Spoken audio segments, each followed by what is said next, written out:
Assalamu alaikum. I am Aksa Nadeem, roll number 8 from BS Physics. I am going to present the topic of monostable multivibrators. First of all, we see how the monostable multivibrator can be designed using BJT. Monostable multivibrator is the circuit whose output of the circuit remains in the stable state. But whenever an external trigger signal is applied, momentarily the output goes into the unstable state and once again it comes into the stable state. So the duration for which it remains in the unstable state depends on the values of resistor as well as the capacitor. First of all, we see how multivibrator is designed using BJT. This is the circuit of monostable multivibrator. It consists of two transistors. This is the first transistor, while this is the second transistor. So, R2 is the base resistor and RC2 is the collector resistor. Both transistors are cross-coupled. The collector of first transistor is connected to the base of second transistor via the capacitor C, while collector of the second transistor is connected to the base of first transistor via the resistor R1. Through this portion, a trigger is applied to the circuit. When transistor operates in the cutoff region, it will act as an open circuit so that time voltage VCE is approximately equal to VCC. Similarly, when it will operate in the saturation region, then we will assume that it acts as a closed switch. So voltage VCE is equals to 0. Now let us see the working of monostable multivibrators. When the circuit is powered up, the transistor Q1 will off and Q2 is on. Let us understand how this circuit works when it is powered up. When it is powered up, both the transistor try to conduct,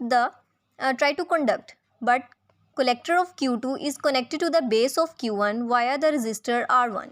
As Q2 conducts more and more and goes into saturation and act as a closed switch. Due to that, the voltage of the base of the transistor Q1 will approximately equal to 0. So, due to that, Q1 will operate in the cutoff region and acts as an open circuit. It means initially when power up, the transistor Q1 will be off and Q2 will be on. And at this node, we will get the output and initially voltage at the collector of Q2 equal to 0.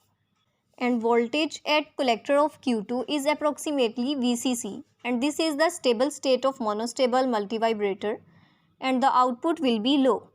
Then we apply a trigger.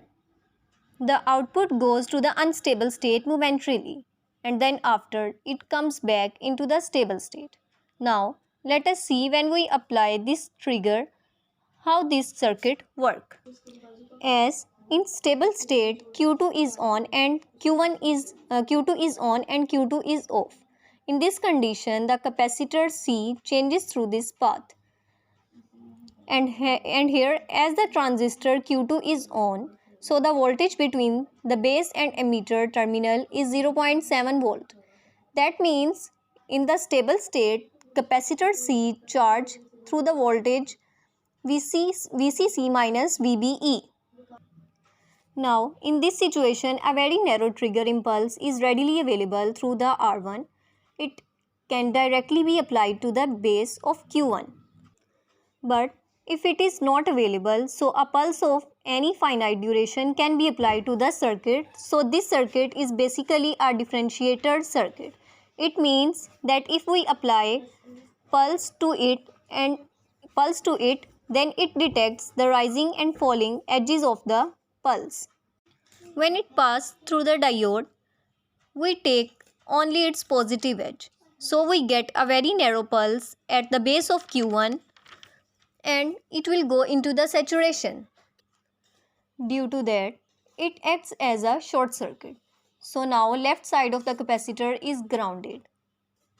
And due to that voltage minus and due to that voltage minus VCC minus VBE will directly apply to the base of the transistor Q2. It will go into the cutoff and acts as an open circuit. Now the voltage at collector of this transistor Q2 is high and the same voltage is applied to the base of Q1. As the Q1 will remain in the saturation and acts as a closed circuit, so the capacitor starts charging in the reverse direction or starts charging toward the voltage VCC, and during the charge, as soon as the voltage across the capacitor C reaches the 0.7 volt or voltage VBE, then this transistor starts conducting and it will go into saturation. And due to that, the output of Q2 becomes low, and as the same voltage is applied to the base of Q1, and this transistor Q1 will become off and act as an open circuit, and the circuit will come back into the stable state, and time during which it remains in the stable state depends upon the capacitor and resistor R1. This is all from my side. Thank you.